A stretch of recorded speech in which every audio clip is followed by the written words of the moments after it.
দেখো আজকে আমরা এই ভগ্নাংশগুলোর এই যে বহু নির্বাচনী প্রশ্ন আছে এই প্রশ্নগুলো আজকে আমরা উত্তর জানবো, ঠিক আছে? এর আগে আমরা বহু নির্বাচনী প্রশ্নগুলো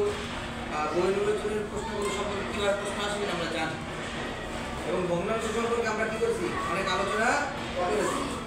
এখন আমরা এখানে দেখি নাম্বার 1 এখানে একটা চিত্র দেওয়া আছে, দেখছি সবাই বলতে এই চিত্রের খালি অংশ নির্দেশ করে কোন ভগ্নাংশ। এখানে দেখো মোট কয়টা ভাগ আছে বলো তো? 8টা ভাগ আছে না? 8টা ভাগের মধ্যে খালি আছে কয়টা ভাগ বলো তো? 6টা। তাহলে 8 ভাগের কয় ভাগ খালি? 6 ভাগ। তাহলে বলো তো কোনটা খালি অংশ নির্দেশ করে? জীবন দেওয়া 8 ভাগের 6 ভাগ। না তো কোন আগে গরুর, ঠিক আছে? নিচের কোনটি সঠিক? এখানে দেখো একটা চিহ্ন দেওয়া আছে, দুইটা চিহ্ন, তিনটা চিহ্ন আছে, সমান চিহ্ন, ক্ষুদ্রতর চিহ্ন এবং বৃহত্তর চিহ্ন। দেখো এই চিহ্নটাকে কি চিহ্ন বলে বলো তো? বৃহত্তর চিহ্ন। কি চিহ্ন বলে? এই চিহ্নটাকে কি চিহ্ন বলে?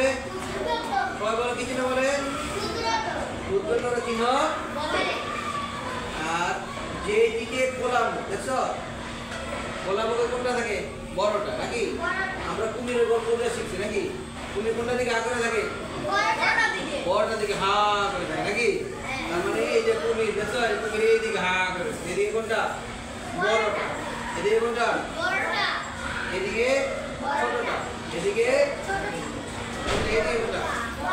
এদিকে কোনটা? তাহলে আমরা ভগ্নাংশ ছোট বড় করার সময় শিখছি যে যদি হর নিচে থাকে উপরে থাকে, হর কোথায় থাকে? হর কোথায় থাকে? লব থাকে কোথায়? তাহলে হর যদি সমান থাকে, হর যদি কি থাকে? তাহলে বড় ছোট কি হবে?